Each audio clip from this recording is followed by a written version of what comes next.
This is Zestology, new rules for living with energy, vitality and motivation. I'm Tony Wrighton, and if you haven't listened to this podcast before, what tends to happen is I record the introduction walking out and about in central London or wherever I happen to be, and then I speak to experts, often world experts in their various fields.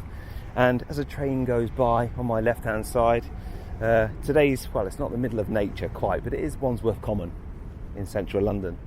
Today's expert is a world expert, because Dr Fung is a bit of a legend when it comes to intermittent fasting, low-carb diets, and so on. He's a world-leading expert on intermittent fasting. He's written what could be described as the Bible of intermittent fasting, and he's got a hardcore scientific background. In this podcast, we talk about the benefits and pitfalls of intermittent fasting. I go through some of my experiences, and Jason tells us his. Plus, he tells us about a tea that can help you fast. A tea that can help you with your intermittent fast, anyone? You can head to tonywrighton.com/peak, that's P-I-Q-U-E, if you want to check out more on that. And we'll talk a little. I really like these teas. They're supremely tasty, but they also come in a cute little sachet. So we talk about that a little bit as well. But the main topic on this podcast is about maybe just extending the gap a little bit between dinner and breakfast or lunch. I mean, that's obviously a hot topic on this podcast. I spoke to Max Lowery fairly recently, and now I've gone full science with world expert Dr. Dr Fung. Here he is.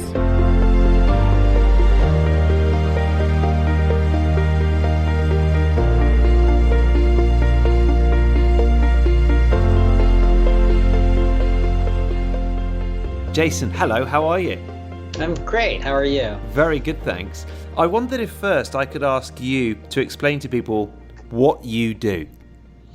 Yeah, so I'm a kidney specialist, and nowadays I spend a lot of time in terms of type 2 diabetes reversal and weight loss. And everybody always thinks, oh, that's a little strange. How did you come by this way?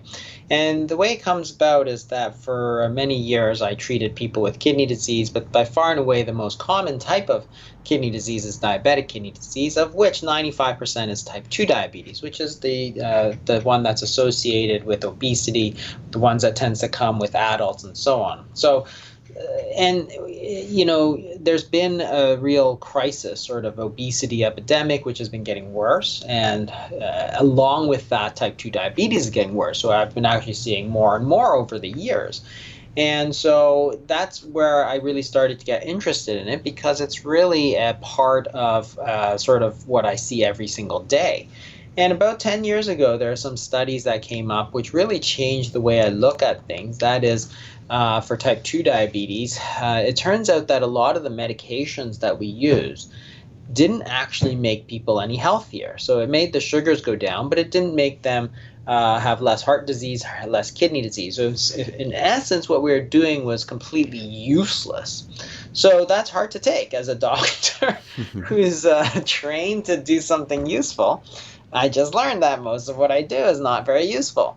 So that's where I really became interested. And then as I started to look at the problem of diabetic kidney disease, and it's the same for all the diabetic eye disease. It's a leading cause of blindness, leading cause of amputations, leading cause of heart attacks, strokes, cancer. So it really impacts a lot of health.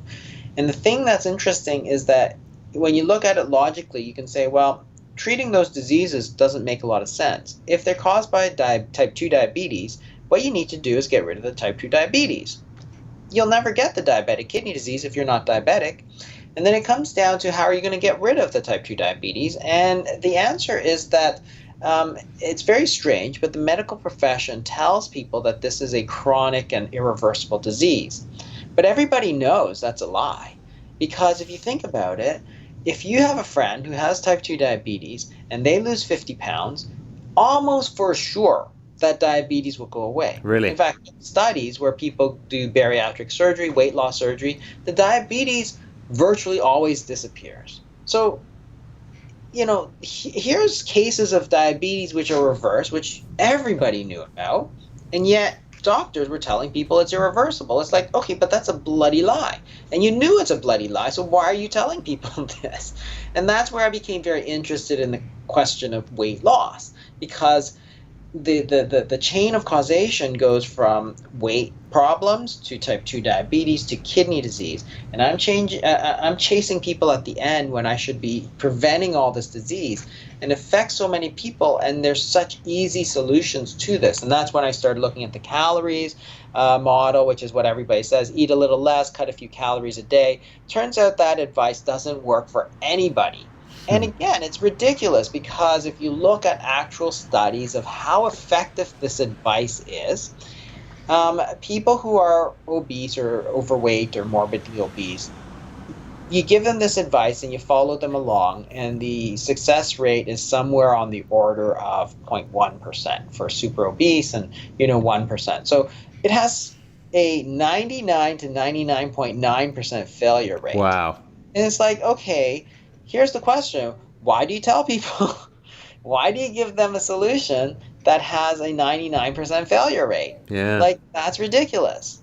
So the whole point is that this whole calories thing is it doesn't work. It sounds like it should work, but it doesn't. So that's when I started really looking at it, and that's when I wrote the book, The Obesity Code, which really explores why the calories sort of problem is not the problem you should be looking at. Our body actually doesn't measure calories in any way, and really our body responds to hormones. So certain hormones tell our body to store body fat. The chief one is insulin. Cortisol is another one. But if insulin is the problem, then you got to come up with a solution to lower insulin. And so what we did was we changed people to low carbohydrate diets, but then we introduced the concept of intermittent fasting, which is very popular these days. Yeah. But I'll tell you, when I started 5 years ago, like, everybody and their aunt thought I was totally nuts, right? Everybody in the medical profession and virtually everybody else. Because at the time, everybody was saying you should eat 6 times a day, 10 times a day. And I looked at that, and I said, okay, well, let me look at the medical literature. So my advantage is that I know the physiology, I know the literature, and so I could look at the studies that were done. And the fact is that as I work in the hospital, and we tell people to stop eating all the time. So do a colonoscopy, you have to fast. If you do an ultrasound, you have to fast. You do fasting blood work, you have to fast. So I tell people to fast all day long, and nothing bad happens. Nothing bad ever happens. If you're overweight and you don't eat for a day, well, nothing happens. Maybe you lose a little bit of weight. That's about it. Maybe you're a little cranky. That's about it. So I was telling people to fast all the time, in hospital and stuff. And then on the other hand, people are saying you have to eat 10 times a day. So I looked at it and said, there's no actual evidence that says you have to do that. And the truth is that people have been using fasting for literally thousands of years. Yes. So you back to any of the major religious texts, and it's all over the place. So people have been using at least for 5,000 years that we know of. And before that, that sort of periodic starvation was probably forced on them because there was no food available. But the key is that nothing bad was happening to them. So that's when I said, well, then why don't I simply tell people to fast for put them on a schedule, adjust their medications. And what happened was that the people, like, we saw like ridiculous cases. Like, people, I saw somebody this morning, 35 years of diabetes, 10 years on insulin. I started fasting. In a month, I got him off everything. Really? And I turned him into a non-diabetic by classified a month later as a non-diabetic. So 10 years completely did the wrong thing. When I focused on the diet, was that intermittent fasting or fasting? I use intermittent fasting. Yeah. So essentially, short-term fasting, a day and a bit at a time, and then alternate that with a day of regular eating, in which I use sort of low carbohydrate diet. Yeah. So the fasting part, if you look at the old studies, they used to put people on ridiculous amounts of fasting, like 60 days at a time. These were the studies that they do. Nowadays, we use intermittent fasting a lot more because the risk is a lot lower. So if you don't eat for a day, for example, if you had to do a colonoscopy, if you had to go for surgery, you'd probably have to fast for about a day. We have 90-year-olds who do that. So therefore, the risk is much lower. So nobody's talking about putting people on, 180-day fasts and stuff. We're talking about a day at a time. Yeah. But so 24 hours, yeah? 24 hours, sometimes a little bit longer.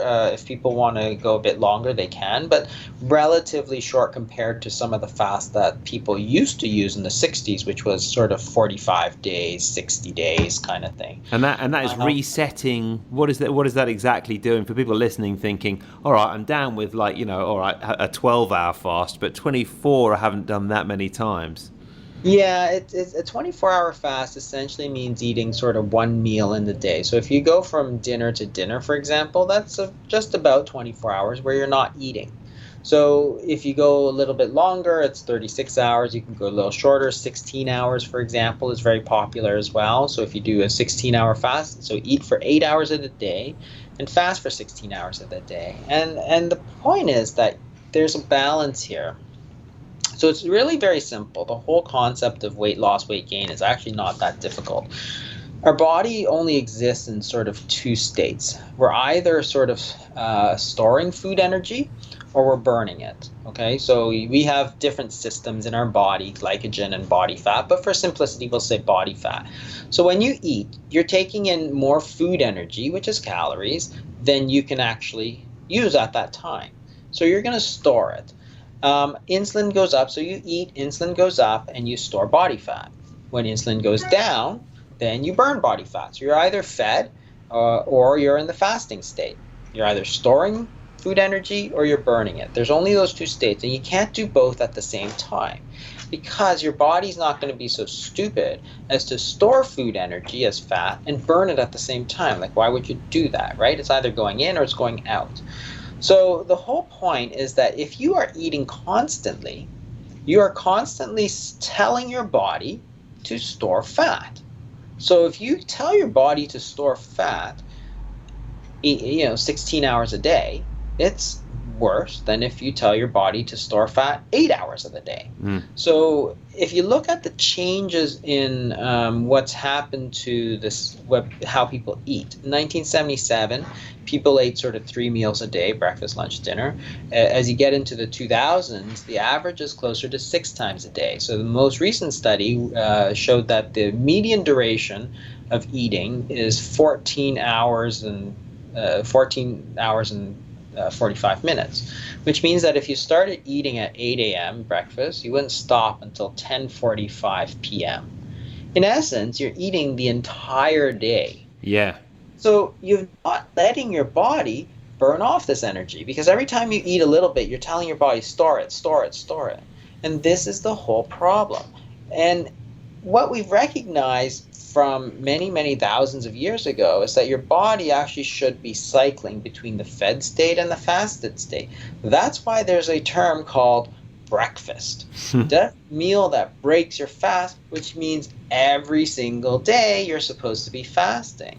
So if you eat breakfast, lunch, dinner, no snacks, you're talking about eating at 7 in the morning till 7 p.m., 12 hours of feeding. Then you have 12 hours of fasting. Then you break it. Now all of a sudden, we're basically feeding every minute of the day that we're awake, and then wondering, hey, I wonder why we're getting fat. I'm like, well, the answer is that you're feeding all the time. So cut it out. So if you want to lose weight, then you simply push that and then get into more of the fasting and allow your body to simply burn off the fat. Because again, that's what body fat is for. It's not there for looks. It's there for you to use when you have nothing to eat. So let body fast. Yeah, I mean, I've found intermittent fasting and keto actually has been great, not really for losing weight, that's not really what I ever wanted to do, but kind of regulating my metabolism, giving me a bit more energy and also sorting my stomach out. There's something that comes up again and again, and it's kind of the rules of intermittent fasting, what you are allowed to do and what you aren't. And the two things that I'm never quite sure about are coffee, even if it's just a black coffee, and supplements. Are they allowed within the intermittent fast? And I think you are the perfect person to definitively give me an answer once and for all on this. Yeah, so fasting, it depends on, it's really a matter of definition and technicalities. It's all semantics. So most people will define fasting as water only. So it's not no calories, because you can drink Diet Coke in some places. So everything after that is sort of a variation of a fast. So water only is sort of the classic standard definition of a dry fast. Of a standard fast. A dry fast means you don't drink water and you actually take nothing.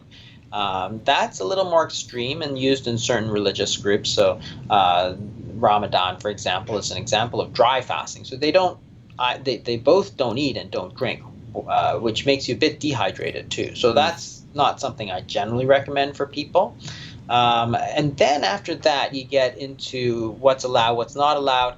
Technically, only water is allowed, but I'll tell you that lots of people can do lots of different things and still derive huge benefits. And if you're going to get the benefit of the fasting, then why not take some coffee, or what I recommend generally is tea, because there's some certain advantages to green tea specifically that are sort of make it the ideal sort of fluid in fasting. Yeah. But no artificial flavors, no artificial sweeteners are generally used, because again, the idea is to let your body clean out. You don't want to be putting chemicals into your body when you're trying to actually let it sort of digest and clean.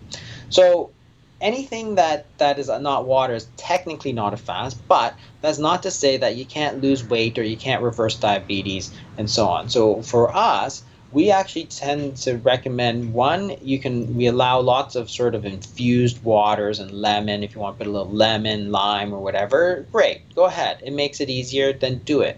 The other thing is green tea is very beneficial, because green tea contains an antioxidant, a polyphenol called catechin. And when you oxidize the green tea into black tea, that actually gets lost. So it gets changed into something called theaflavins, which have different benefits, but not the catechins. The catechins have several effects. One is to decrease ghrelin. So it actually helps a bit with the hunger, because ghrelin is the hunger hormone. And the other thing is that it sort of keeps your metabolism up. Green tea also typically has caffeine, so again, a bit of a mild stimulant. So this is the thing, that it's very beneficial. One, it's got lots of antioxidants. Two, it's got specific sort of polyphenols that might be beneficial in fasting, in that it's going to make it easier if it's going to be able to control your hunger and keep your metabolism up.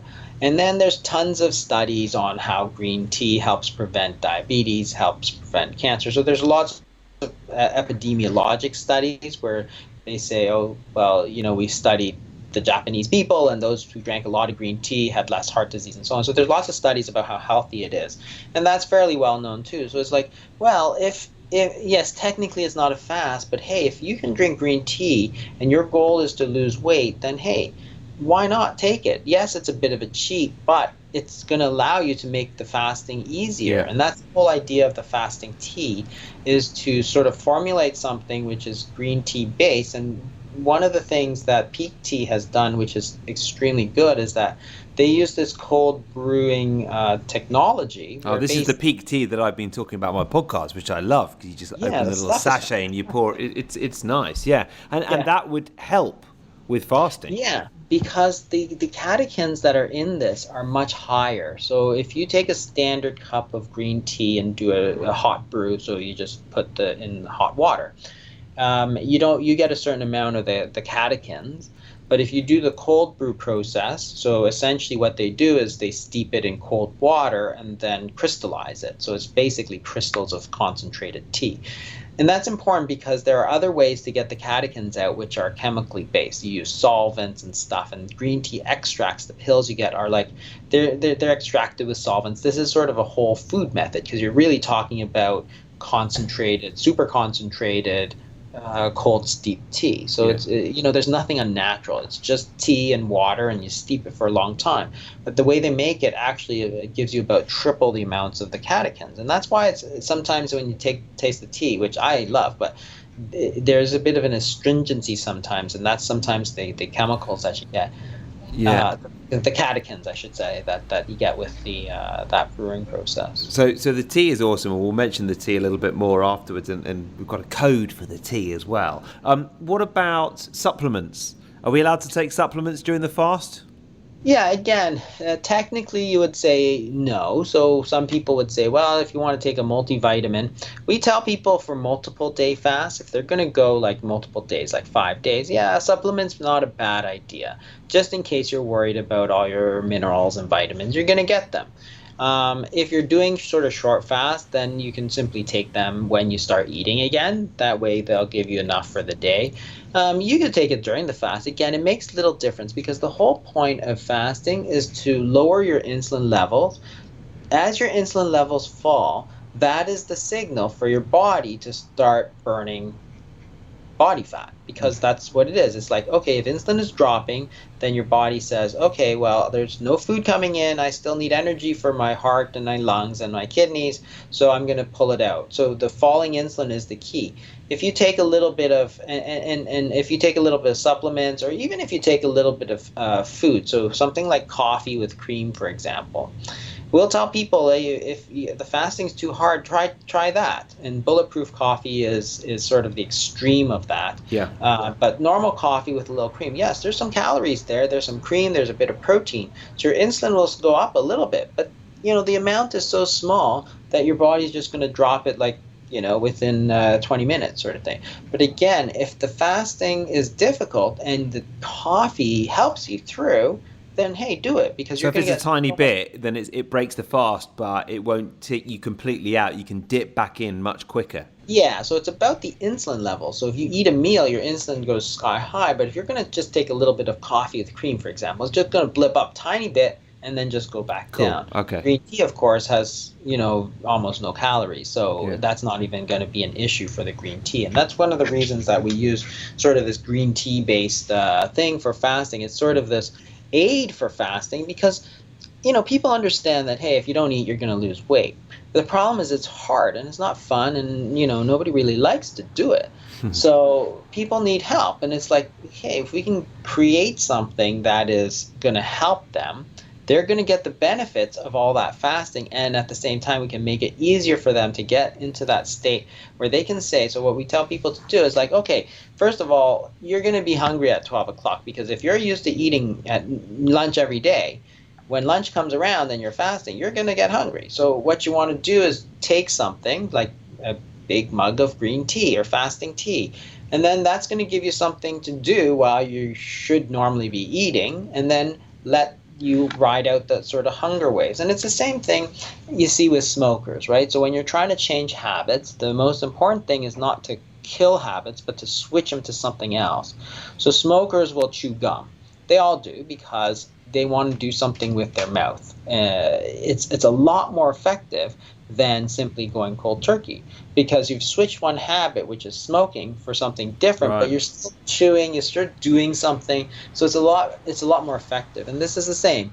Yes, we don't want you to eat anything, but you substitute it rather than nothing with a cup of green tea, for example, and it gives you something to do, and it gives you something to sort of put in your mouth and drink, while at the same time giving you these catechins that are actually going to be beneficial. And then a bit of caffeine. It's not a lot of caffeine, but again, the caffeine is about half the effect in terms of, as a stimulant, it gives you a bit of energy, keeps your metabolic rate up. And then, I know you're very interested in low carb diets, in ketosis as well, and intermittent fasting. It kind of all links together. Something that I noticed really interesting with keto and low carb is that natural sweeteners are celebrated as something that can be used on keto, and they're not going to spike your blood sugar. Well, I don't know is it common that your body would react to a natural sweetener like stevia or xylitol as if it's sugar? Because mine does. I just can't have it. It just kicks me straight out of ketosis. Yeah, and the key is not to look at the blood glucose. The key is to look at the insulin. And so something like stevia does raise your insulin. In some people, it probably is okay, but in other people, it's the same as sugar. And the thing that I always think that is, you always have to look at the bottom line. That is, if these artificial sweeteners were really so good, they could make things sweet without the calories, and therefore we're all fine, we wouldn't really have an obesity crisis. We'd all eat fake sugar, we'd all eat fake fat, and then we'd be skinny. But that doesn't happen. Nobody ever says, oh, you know what, I switched to Diet Coke, I lost like 50 pounds. I'm like, when was the last time somebody told me that? Like never.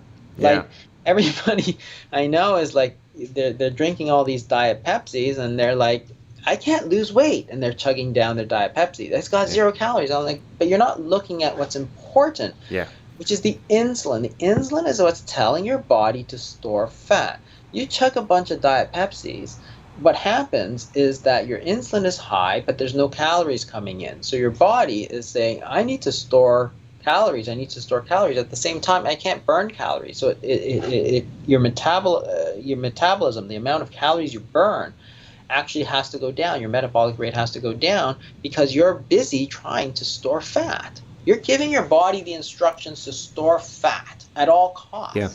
So as soon as you eat, that all that food energy is going straight into the fat and not going to be used for energy. So then, and this is the problem. So everybody reacts differently. So some people drink Diet Coke and have no problems. Other people, it's just as bad as sugar. I tell people just to cut it out entirely, because if it was going to work, I would have seen it work, because Diet Pepsi, Diet Coke, they've been around for a long, long time.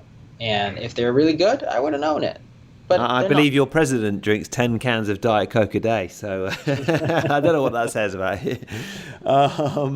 And what about you? I mean, obviously, you've been in this area and you've been researching for so long, and you come from a kind of very clinical background. What's your daily routine in terms of your fast, how long it is, and so on? I like to switch things up. So my general rule is I don't eat breakfast much, and that's not because I think breakfast is super important or super bad.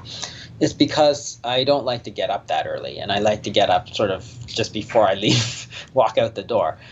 So I like to get up, brush my teeth, have a shower, and then walk out the door. I don't want to get out a pot and a pan and cook some eggs and then sit down and eat it. Then I have to clean up, wash my dishes, and then go out. That's like an extra hour, right? And do I really want to get up an extra hour to eat breakfast when I can simply take that food energy from my fat stores and then walk out the door? It's like, okay, that's just way easier for me. So that's what I do.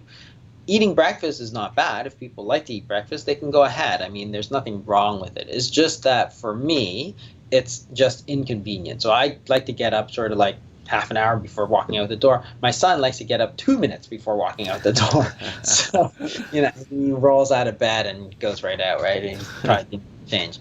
But so that's a convenience thing. But it makes it easy for me, because if I want to go to a 24-hour fast, then I simply skip lunch. And again, it's easy. When I'm busy, and I typically fast a lot more when I'm busy, because it gives me an extra 45 minutes to do stuff, right? Yeah. So this podcast, I'll do it during my lunch hour, and then I won't skip a beat. I won't have to go home late. I won't have to do anything. I just don't take lunch, and then that's it.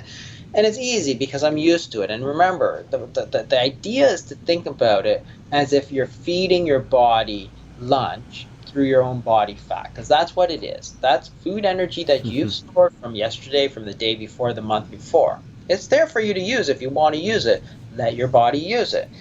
For me, it gives me a lot of extra time to write, to do this, to do that. So then that's why I'm like, hey, that's a huge advantage for me. For other people, it might be weight. For other people, it might be a different thing completely. So I do that when I get very busy, but typically I'll do that 2 to 4 times a week.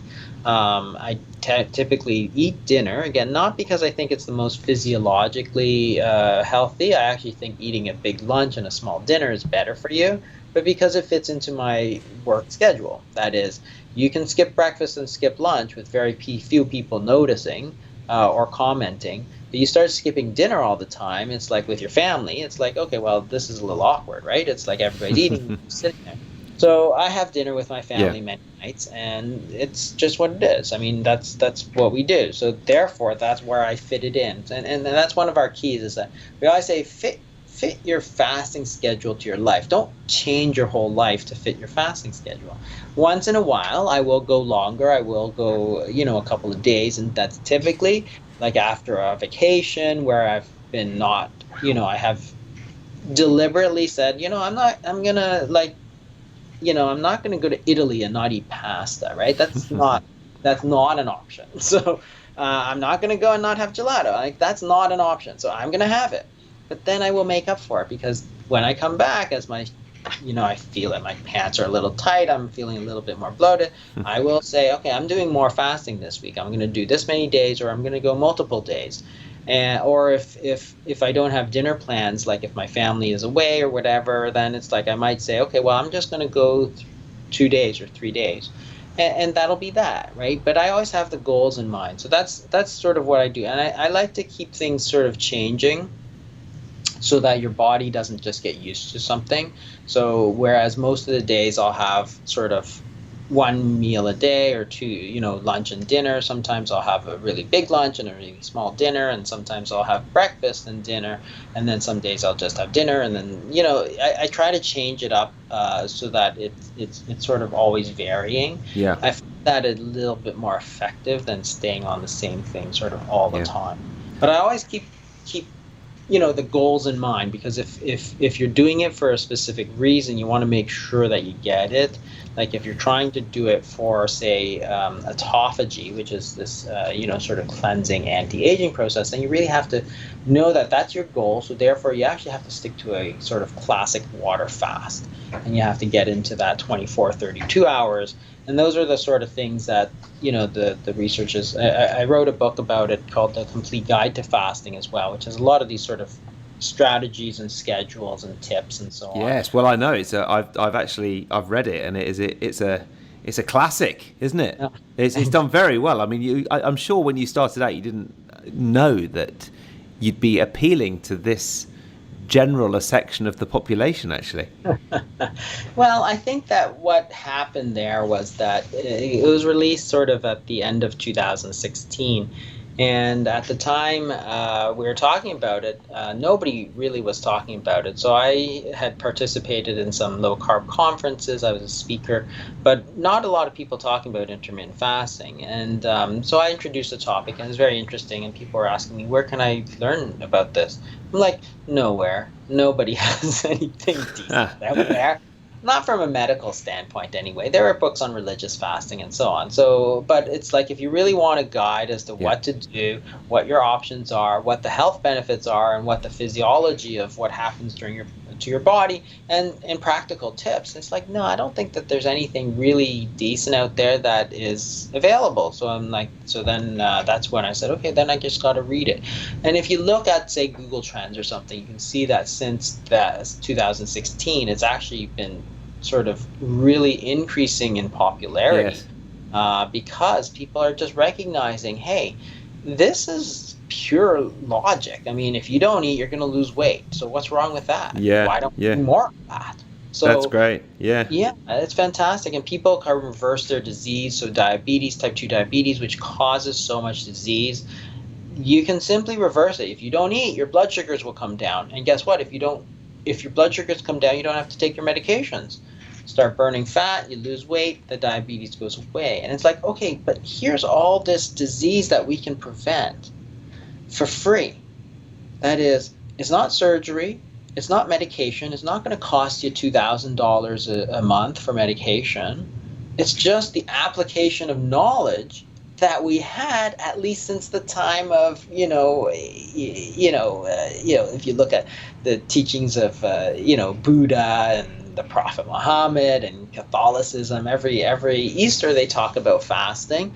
It's like these are ideas that have been with us for a long, long time. Yeah. This is sort of ancient wisdom that we had that has the ability to take care of all these modern problems. And it's like, wow, fascinating. And I've really enjoyed putting it into practice as well.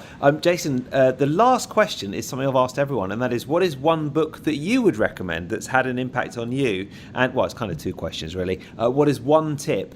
I've got a feeling I might know what it is for living with more energy and vitality. I think that the one tip I would say is, incorporate it into your life, right? It's a part of everyday life. It's a balance. Life is always about balance. And you have to balance feeding and fasting. And the mistake over the last sort of 30 years is that we focus purely on the feeding. And even weight loss, it's like, what do I need to eat to lose weight? It's like, you don't need to eat anything. But you don't have to eat, right? It's not your diet. The diet is what you eat. it's your fasting. It's the times that you don't eat. That's what you have to focus on. You need to extend the times that you're not eating. And it's totally different because fasting has nothing to do with what you eat. It has to do with the time that you spend not eating. So it's a totally different concept, and you can use it. You can eat a beer and pizza diet for whatever it's worth. It says nothing about the fasting. You can still fast and still eat, drink beer and pizza. So it's, incorporate that into your life because it is a part of your everyday life. Yeah. Find that balance where it is. There's so many great books. One of the really, really early visionaries in terms of the insulin hypothesis and so on, Gary Taubes wrote a book called Good Calories, Bad Calories, and then a more sort of layman's version called Why We Get Fat and What to Do About It. And again, that was one of the very interesting things. I had actually come to a lot of the same conclusions before I read that book, and I thought, oh man, I should have just read the book.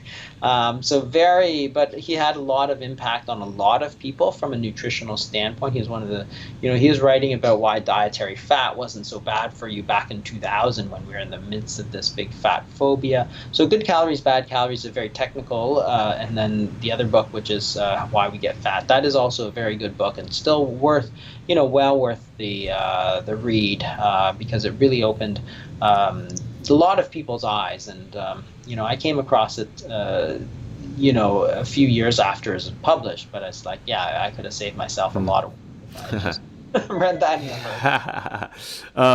the Look, it's great to talk to you, and we've actually set up a page so people, if they want to get the fasting teas, they can go to TonyWrighton.com/peak. That's PIQUE.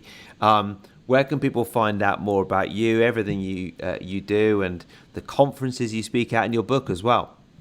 Yeah, so I have a website called idmprogram.com. That stands for Intensive Dietary Management, where we provide we have a lot of programs. So we have a membership site where people can get a lot of fasting support because it's about putting in support for people to fast. Like, fasting is free. You can do it by yourself if you like. I mean, I'm happy. There's a lot of free information on the website, a lot of links to the free YouTube lectures and everything there. But in terms of the, if people want a little bit more help in terms of how to do it and what to do and so on, then what we do is we basically have this membership site, and then there you can also get group counseling. It's we have a lot of people do very well with that sort of program. So idmprogram.com is worth checking out. The books I've written is the Obesity Code and the Diabetes Code, which are more science books based on what causes weight gain and how to reverse type 2 diabetes. The Complete Guide to Fasting is a more practical guide as to that. And then you can find me on Twitter or YouTube or on my website. And I think your no lunch break is coming to an end because I can hear the phone going in the background, Jason. So thanks for taking the time to not eat and talk to us instead. I really appreciate it. It's been great to talk to you, and I'm inspired to go a little bit longer on my next intermittent fast as well. All right, great to talk to you.